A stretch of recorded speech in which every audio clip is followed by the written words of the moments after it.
Hello everyone, welcome to my daily blog. আজকে সকালবেলা উঠেই কিছু ব্যায়াম করে নিলাম খালি পেটে, যেগুলো আমাকে দিদি করতে বলেছিল। তারপর দৌড়ে দৌড়ে গেছি আজকে যোগা ক্লাসে, কারণ লেট হয়ে গেছিলো। যোগা করে ফিরে বাড়িতে এসে দেখি মা আমাকে দিয়ে দিয়েছে রুটি আর ডিম পোচ, সেটা আবার ফাটিয়েও দিয়ে দিয়েছে। তো সেটা খেয়ে নিয়েছি। আর দুপুরবেলা মা আমাকে নিয়ে গেছিলো ব্যাংকে কিছু কাজের জন্য। ব্যাংক থেকে ফেরার পথে আমার আর মায়ের প্রচুর খিদে পেয়ে গেছে বলে তাড়াতাড়ি করে খেতে বসে গেছি। কারেন্টটা কিন্তু ছিল না। আজকে আমাদের হয়েছিল কলমি শাক আর চিংড়ি মাছ। কত সুখ দেখো আমাদের, খেতে খেতেই কারেন্টটা চলে এসছে। বিকেলবেলা সানা তাড়াতাড়ি চলে এসছে অফিস থেকে, এই জন্য আমি মুড়ি, চানাচুর আরো ধনে পাতা এগুলো নিয়ে চলে গেছি ওদের বাড়িতে। ও মুড়িটা মাখতে বেশ ভালো পারে, তোমরা আগের ব্লগ দেখলে বুঝতে পারবে।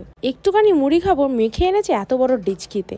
যাই হোক, সেটা আমরা খেয়ে নিলাম দুজন মিলে। আর কিছু নতুন মুভি এসেছিল, সেটাও বসে বসে দেখছিলাম। রাতে আবার বৃষ্টি শুরু হয়ে গেছে। তারপর একটু কমতে সানা আমাকে বাড়ি দিয়ে গেল। আজকে আমাদের বাড়ি রুটি হয়নি, হয়েছিল চাউমিন। সেটাকেই রাতে শুয়ে পড়লাম। ভালো লাগলে চ্যানেলটাকে সাবস্ক্রাইব করে দিও। টাটা।